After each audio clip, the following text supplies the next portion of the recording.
A couple of weeks back, I saw a video by Dr. Shola Fola Alade. He was sharing the story of a couple that came to his office and they were talking about divorce. As a matter of fact, the woman said he listened to one of his tape and that was what inspired her to want to divorce. And that's why the husband said they needed to go and see this pastor is encouraging people to divorce. The summary of the story they shared with him was that this woman had been married for 23 years, and after 23 years she said she wanted to end the marriage. How did the story all begin? It began by dating this guy, loved this guy, probably a street fling, and she took in. By the time she took in, she just realized she was in the wrong boat. But trying to be a good woman, she decided, I want to have this baby and I will move on from there. After that, a second child came in and a third child. And then she decided that, okay, now 3, let me train these 3 children through school and after that I'll leave. 23 years later, she decided, and the husband couldn't wrap his head around it. When Dr. Shola asked her why, she said she found out from the beginning that they were not compatible. From the beginning. So she had stayed just probably so that society would not call her an irresponsible woman. Also, so the children would have a foundation on which they will build and continue their life as young adults. How many marriages do we have out there today that have similar stories? As a counselor, I can tell you for a fact that several marriages, a lot of Christian marriages as a matter of fact, are in the same boat. One woman, you could say she found the courage after 35 years of marriage, stood up one day and left the marriage, left her children, and followed a high school boyfriend. I mean that, it's not a fiction. Eloped with a high school boyfriend after 35 years of marriage. Was she right? Probably not. Was she wrong? I don't know. Why would she leave a marriage after 35 years? This is bringing us to our topic today, and it is core values, indispensable assets for partner choices. I'll take that again. Core values, indispensable asset for partners' choices. Oftentimes when you hear people enter marriage and after a while they are asking themselves, what am I doing here? Oftentimes than not, it is tied to their values, where they are coming from, their priorities, things they upheld, things that meant so much to them that they cannot do without, and to their partner it is not. That is the summary of what core value is. Before we go into defining what core value is, I want to also say that when you're talking about core values, it is important for you to note that love is not enough. Now, when I'm talking about love, I'm not talking about what you call agape love or Bible love, that God is love, for God so loved the world. I'm talking about romantic love. You see a guy and the next thing you say, butterfly in my bellies, or you see a girl and you say, this is the perfect shape, and to you, that is all there is to a woman. You pick that up and you run with it. You get into the marriage and you start asking yourself, what are we doing here? Look at a lot of celebrity marriages in the West. They go into the marriage, some of them 3 months. A lot of them don't go beyond 5 years. Why? The Longman Dictionary defines core value as the principle that you consider above all others, upon which your life is built. The principle that you consider above any other, upon which your life is built. I would define core value as the principle or ideals that guides an individual. They shape your behavior, your decision making, your priorities, and it also also serves as your compass for living. Core value is the principle or ideas that guides everything upon which your life is built. I wanted to pause for a minute and let that sink in. For you to have a core value, it would mean you have, to some extent, a sense of self, a sense of where you are going to, what you want from life, how you want things from life. So if you understand core value, your core value becomes a compass that guides almost any and everything you do in your life. And it also affects your choices when it comes to a life partner, which is what this recording is about. What are some of the characteristics of core values? In a general sense, talking about core values, as we talk about partnership, what are some of the characteristics of core values? Number one, core values make you stay constant to your ideals. I'll put it in context. When you have values, the changing society don't change your mind. When you build your life on values, your values, the trend, the fashion trend don't make you spend money you don't have. When you build your life on values, the cost of living don't make you go out to borrow, to buy cars, to impress your friends, or impress a guy, or impress a woman. Values help you stay constant to your choices. Number two, your values define you at heart. A lot of times when we talk about values, they are closely related to who you really are. When you see people who are not stable emotionally, when you see people, a lot of our politicians are like that. 1 minute they are in this party, the next minute they are in the other party. Every wind that blows that satisfies them, they move. That tells you they don't have values. They think about what they want to eat, not what sustains them and their children to the next generation. So values defines you at heart. What does that mean in context? Who are you as a person?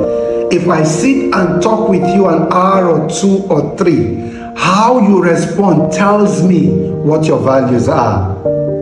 Number 3, your values are the non-negotiables of your life. Your values are the non-negotiables of your life. The kind of clothes you wear are negotiable. The place you want to go today for shopping are negotiable. The people you want to visit are negotiable. But when you talk about values, the truth you stand for, the things you are willing to die for, the kind of person you want to be with, these things are non-negotiable, and as such, they are part of your values.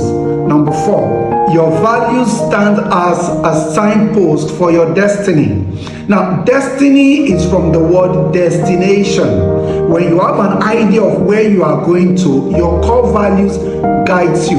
It is important for me to say here that values have nothing to do with your bank account. No. Your values may give you money tomorrow, but your value is not built on your bank account or your financial journey. So you can have value system and not be rich by people's estimation. You can have a very formidable set of value and you will not be known by Forbes magazine. Does that make you insignificant? No. By your value system, you are very successful. As a matter of fact, you should measure your success by your values. you should measure your success by your values. Paul said, wherefore, O King Agrippa, I was not disobedient to the heavenly vision. For Paul, at that point in time, imprisonment wasn't his problem. The beatings, the floggings he had to endure was not his problem. His concern was not being disobedient to the vision he saw. That vision, at that point in time in his life, was his values. That was what defined his destiny. So your value gives a sense of compass, a signpost, serves as a signpost for your destiny or your ultimate destination in life. And finally on the characteristics of your values, number 5, your values form the bedrock for your legacy. We read about successful people. We read about the things they have done. The things they have done, the achievements they have had, like the likes of Malcolm X, the likes of Martin Luther King Jr., the likes of Mohandas Gandhi, the likes of Nelson Rolihlahla Mandela. These ones shook the world because they held tenaciously to values. Mandela refused to leave the prison if his people would not be free. These are values built beyond what you want to gain today. These values form your legacy, because when people think of you, when people want to remember you, they don't remember so much the money you have as much as they would remember the things you stood for and the things you are willing to die for. That is what values are about. Having talked about the characteristics of your values, I want to be quick to mention again that love is not enough. Now, how are love bonds formed?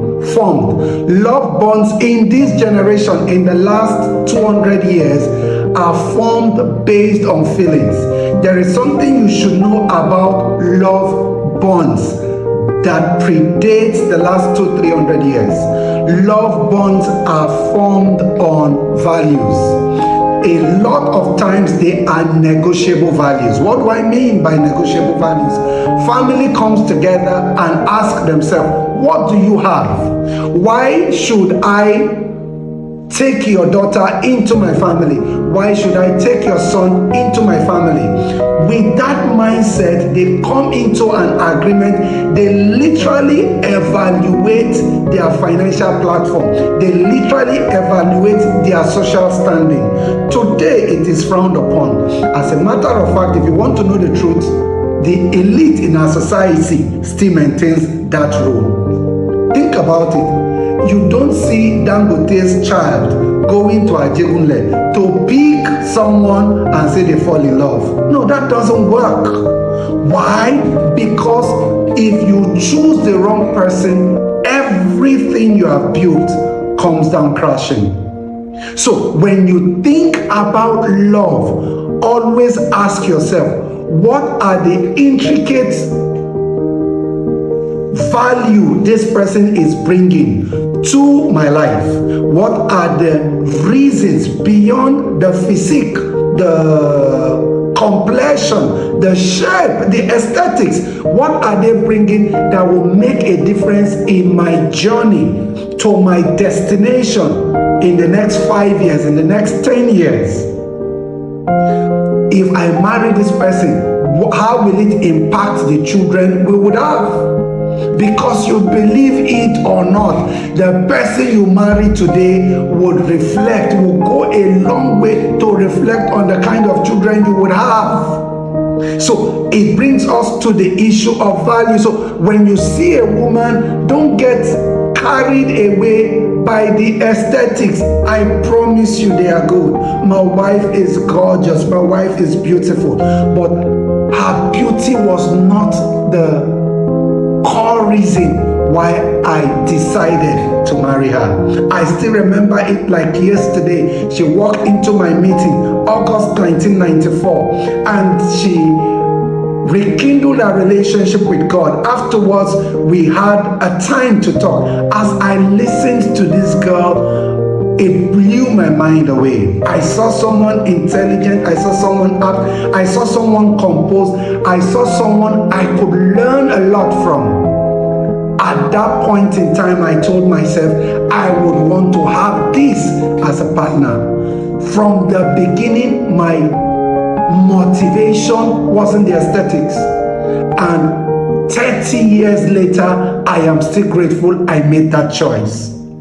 So please take note as we go on, having examined the characteristics of core values, and reiterating that in time past, love as we know it today was not the foundation on which marriage bonds are formed. It is important to add a little of the wisdom of the sages to what we do today. Winston Churchill said, the farther backward you look, the farther forward you likely go. Isaac Newton said, if I have seen any farther, it is because I stood on the shoulders of those who had gone further. If we must make it in our relationship today, it is important we go past the lenses Hollywood has given us. Have you ever wondered that oftentimes Hollywood stories on love ends when both of them come together? It never tells us the story of how they live together. It always tells us what they had to struggle through to come together, never how they live together. Because, my dear friends, if you want to live together all through your journey, you will find out that love, romantic love, the butterflies in your belly is way below the benchmark for marriage relationship. Now I want to look at some of the benefits of your core value system. Number one, it helps you make the right decision most of the times. Not all of the times, but most of the times. It is important to have this at the back of your mind when we talk about core values. Core values are like boundaries you put around yourself to guide you in what you do or not do. They are like self-imposed choices to guide you on what you do or not do. So if you have this in place, a lot of times when you want to make choices, decisions, you always consult your core values. For instance, if part of your core value is empathy and generosity, and you are dating a lady and the lady is always demanding, every time you see there is something to demand, that lady is never giving, you already know that it is in contradiction with your core value. So that automatically tells you, think it twice. Reevaluate your decision, no matter how beautiful that lady is. So if I tell you love is not enough, that automatically tells you that I am saying beauty cannot be enough. So if your values are in place, one of its benefits is it serves as a compass to influence your decisions. There are things you want to do, you ask yourself, is it part of our core values? Because if your value, for instance, is God, you will know that not everything that is good is godly. Not everything that is beautiful is necessary. Why? Because it is not part of your values. So your value gives you a sense of direction. It informs your decision, influence your decision, I beg your pardon, to the extent that it keeps you in check in what to do or not to do. Number two benefit of your values is your value system is that it also serves as a guide on the kinds of friends you keep. They say, show me your friend and I'll tell who you are. Growing up, they say, 20 children don't play for 20 years. Why? Because as kids, you just pick any friends you see in the street. As you come of age, it becomes a matter of where you are going to in life. So if you are not used to drinking and your childhood friends from 7 years ago is a drunk, today you avoid that person. If you want to be a billionaire, you look for friends whose aspiration is to be a billionaire. You look for books who would influence you to be billionaires. So your value system plays a major role on the kind of people you keep as friends. It's interesting to note that if you have your value system in place, you will look for quality friends, not quantity of friends. If your value system is in place, you will be after quality friends, and there may be 3 as opposed to 7,000. We are in a generation where people literally get depressed if their post is not liked, and you don't know the people liking or not liking your post. As a way forward, let your friends, both real and imaginary, be born out of your value system, because that will mean that you are staying true to yourself. Number 3, your value system gives you a life of trust and integrity. What does that mean? People can always say, this is what we know him for. Even when you are not there, people can vouch for you. That is what value does. When people say he stole money, someone will say, no, I know him. I know him. I can vouch for him. This is not his character. Your value system imbues you with trust and integrity. And number 4, your value system keeps you focused on your goals. People who are high achievers are people who have amazing value system. You may not agree with them, but those value system keeps them focused. Remember what we said earlier, your value system serves as a compass. So every time you want to derail, it reminds you that you are derailing. In fact, you become restless. You become so restless that something is not right, so you come back on focus. So your value system helps you stay focused and true to your dream. What are some of the examples of value system? After we say this, we will now look at how these value systems are formed and how you as a couple can build a value system. I've been laying foundation on everything core values. So what are some of the examples of core values? We've been talking about core values. What are they and how do you know them? Integrity is one example of core value. It is important for me to say here before we go on that core values are things you choose. It's a lifestyle you choose to walk in, not something you inherit. So number 1 is integrity. What is integrity? Saying something and doing the same thing.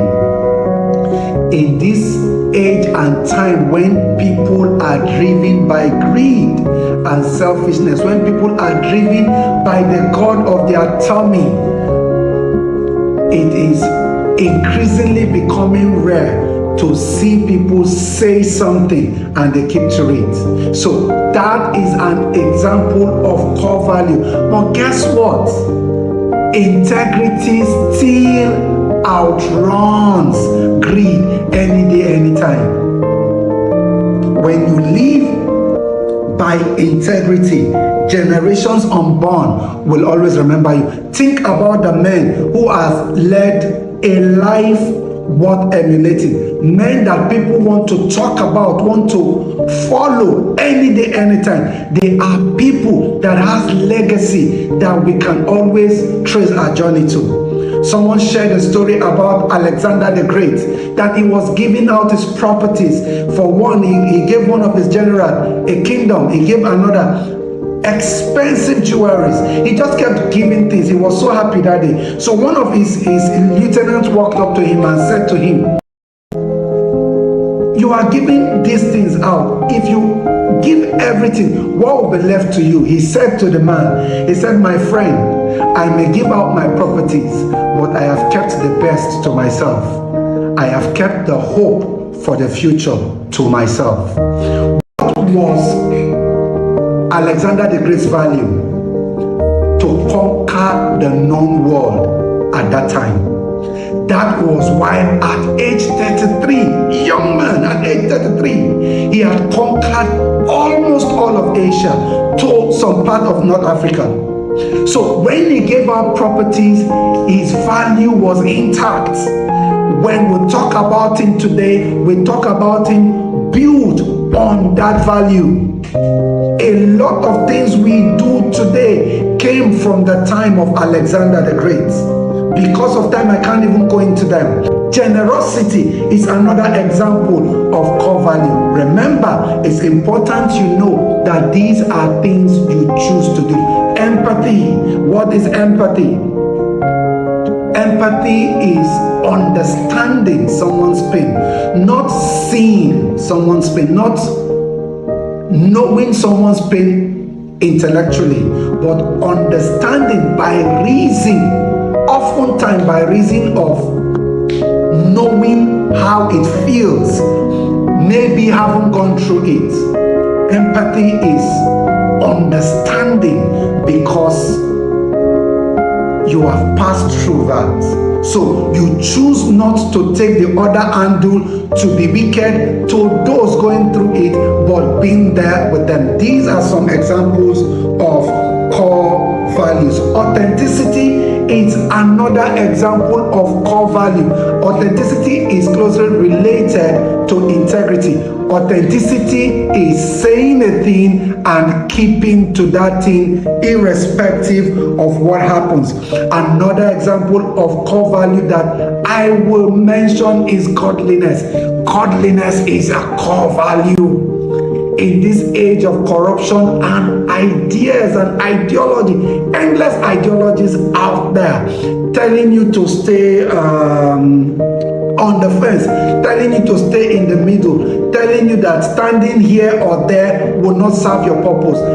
Being godly is a value because, trust me friends, there is so much pressure to snuff off the light of righteousness from our journey. Another example of core value is work ethics.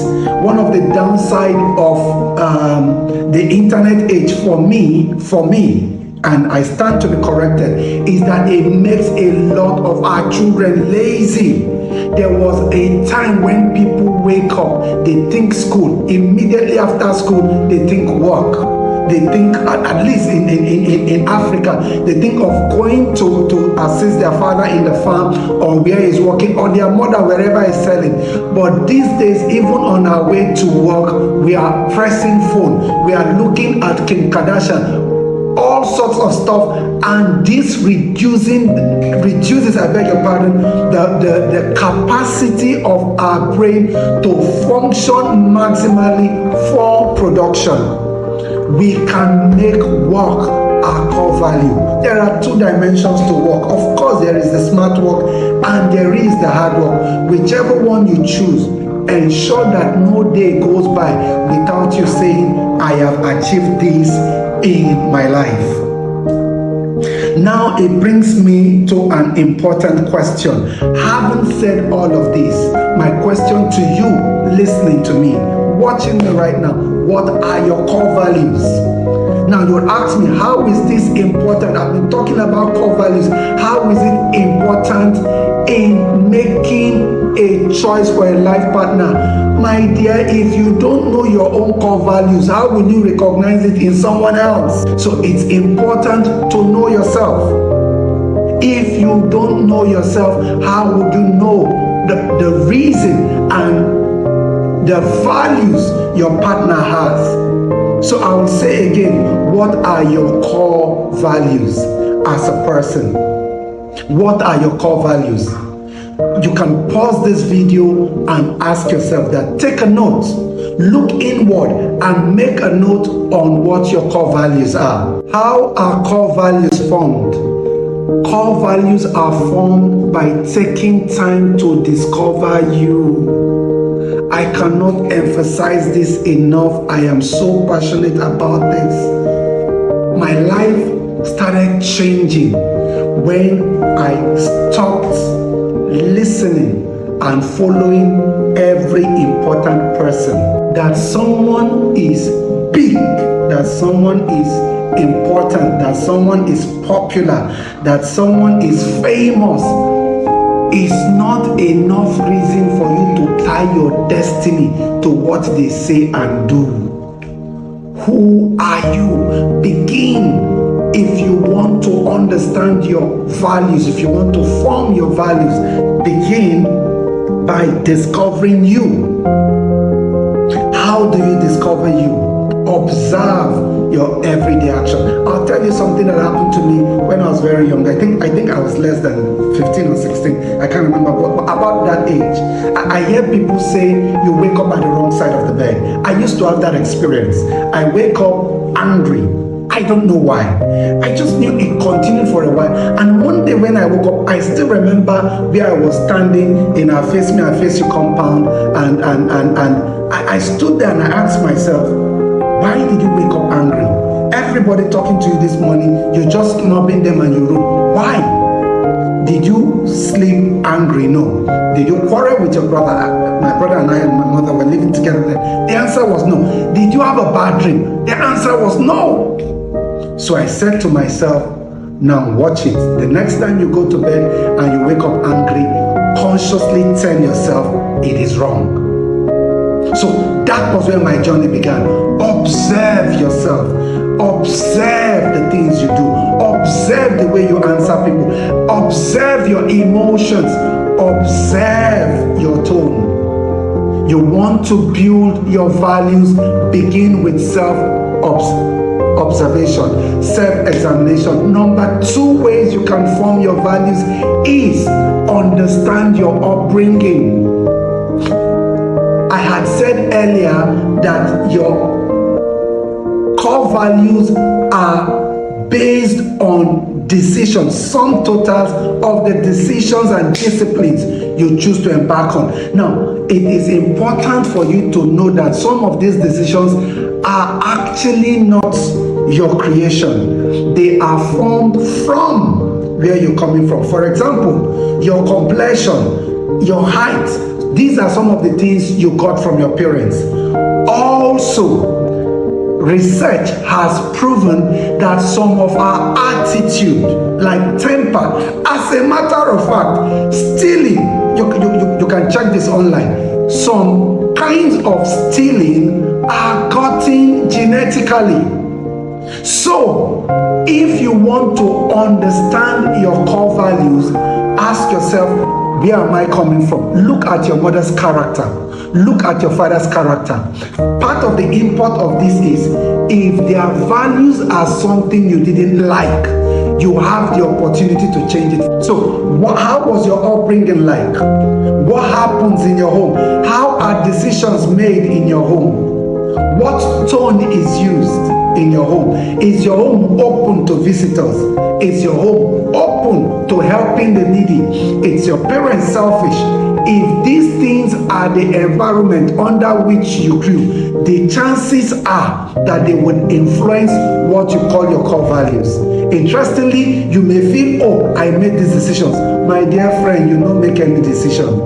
You actually got some of them from your gene, from your DNA. Observe it and consciously tell yourself, I can do better. So, number 3, your social gathering. Who are the people you relate with every day? Who are the people you went to school with? How do they behave? How do they talk? One of the things that influences our value is when actions are decisions are rewarded. When actions and decisions are rewarded, they tend to reinforce to us, to our subconsciousness, that they are good or they are bad. More like children. If a child who cannot speak your language does something bad and you discipline the child, instinctively the child knows this is wrong or this is right. If you reaffirm what the child does, the child knows this is right. If you discipline the child or withhold some goodness, instinctively the child knows this is wrong. The same happens in our society. So the kind of friends you keep, we had said that part of the benefits of a core value is it guides you on the choice of friends. But because your life is in different phases and you're always changing friends, up until the point where you are at now, the choices, the values you uphold may have been strongly influenced by the friends you had kept thus far. So look at it. Are those values benefiting you? Are they promoting what you want for your life, what you want to see for your destination? Number 4, ways your values are formed is the information you take in.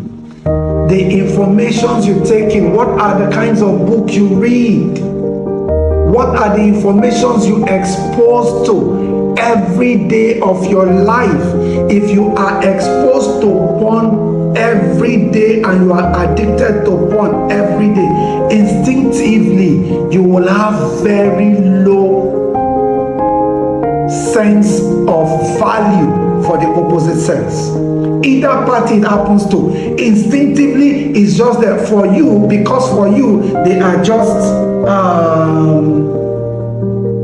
good enough for sexual intercourse, and it becomes ingrained in your head. If you want to have the right sets of values, ensure you expose yourself to the right sets of information. And remember, we say for you to have core value system, it involves discipline. These things will not happen by chance, they will happen by choice. Finally, on how your core values are formed, they are also formed by your experiences. Informations are things you gather by choice. Experiences are things that comes to you sometimes by chance. You don't plan for somebody to die. You did not plan for somebody to dupe you. You did not plan to have an accident. You did not plan to be robbed or kidnapped. When these things happens to you, it sort of affects your outlook to life. Some of these things influence you to go forward, make the right decisions.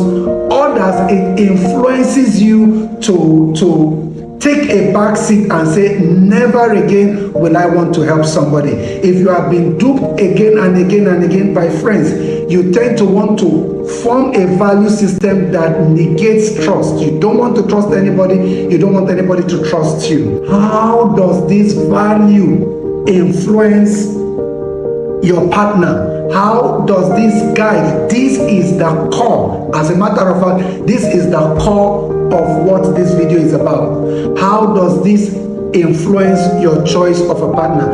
Let me begin by saying that as a student of this academy, by virtue of the fact that you are here hearing this, it's important, even if you're unsure of this relationship, it's important that having been exposed to this, do not be in a hurry to tie the knot. A broken engagement is always better than a broken marriage. Trust me, it comes with a lot of complications. So take note of that you don't need to be in a hurry to tie the knot. Number 2, when you are talking about core values and your partner, do not throw away your values just to please another person. Women do this a lot, I'm sorry to say. Anyway, both sexes do this a lot. Let me rephrase that. Because you feel you love the person so much, you betray everything that you are just so you get the person. It will only serve your purpose for the short time. It's important that you don't allow the person you are coming into relationship with to make you throw away your value system. Spend time together, marrying your values. How do you do that? Bring your values together. Please, no value is bad, no value is good. You grew up under different people, you grew up under different environments. Take time to ask yourself, sit down together, ask yourself. Please, let me say it again. As a counselor, I see this again and again and again when people say you lied to me. I have a case on my table now. The relationship has been on for about 30 years, and the husband kept saying, I have no feelings for you because 30 years ago when this journey started, this was what you told me. 30 years later, this is what I'm saying. 30 years later, what will it profit you if you get the man's attention today and 4 years down the line you start living in sorrow? What will it profit if you get the man's attention today and 4 years later you are living in pain because they start cheating on you? Why? Because you are not the same person they wanted. So please, as much as it's possible, do not throw away your values just to please someone. Negotiate. Negotiate. You have your core values. I should be quick to also say that because you want to get married does not mean that you stop being yourself. It is okay if you draw boundaries. You have a partner who doesn't have boundaries and everything they do it together with everyone. They like to always have crowd in the house, and you're not a crowd person. It doesn't make you bad. It doesn't make your partner bad.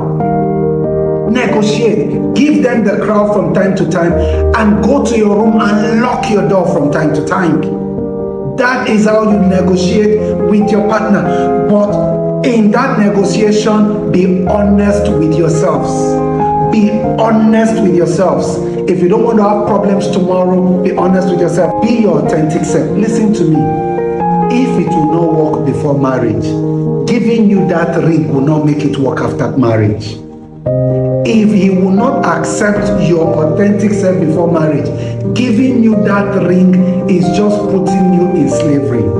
So negotiate. There are negotiables in your values and non-negotiables. What are some of the negotiables? What I just mentioned earlier on party, on places you like to go to. I love to gym. I don't love to gym. I like to go to cinema. I don't like to go to cinema. Those are negotiables. But non-negotiables when it comes to your core values are your religion, the number of children you want to have, the place you want to stay, your denominational convictions. One party can be Muslim and the other is Christian. One party can be Catholic and the other is charismatic. At some point, even that alone will cause confusion for the children. So know what are negotiable values and the non-negotiable values. What your husband likes to eat in the house influences what you are likely to cook. Those are negotiables.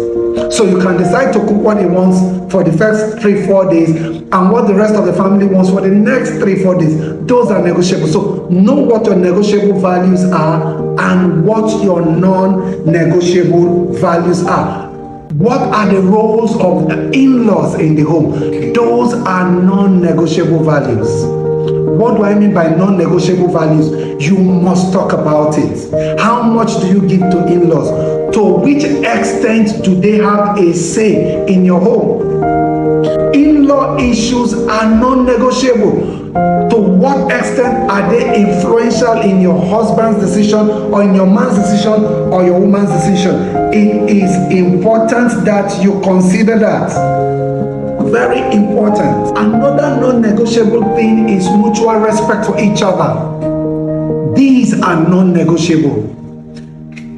I don't care if you are older than that man by 10 years or you are older than that woman by 40 years. You chose that woman. Both of you are one. In public and as well as in private, you learn to use words like please, thank you, I am sorry, I will do better. Mutual respect brings the best out of your partner. That is a non-negotiable value. So upon these things I have said. I will look forward to getting your questions, and hopefully you will get responses to get answers, I beg your pardon, to your question. I hope this will help to guide you on the choices you make as it relates to your core values and your partners. Thank you. God bless you. Do have a wonderful day.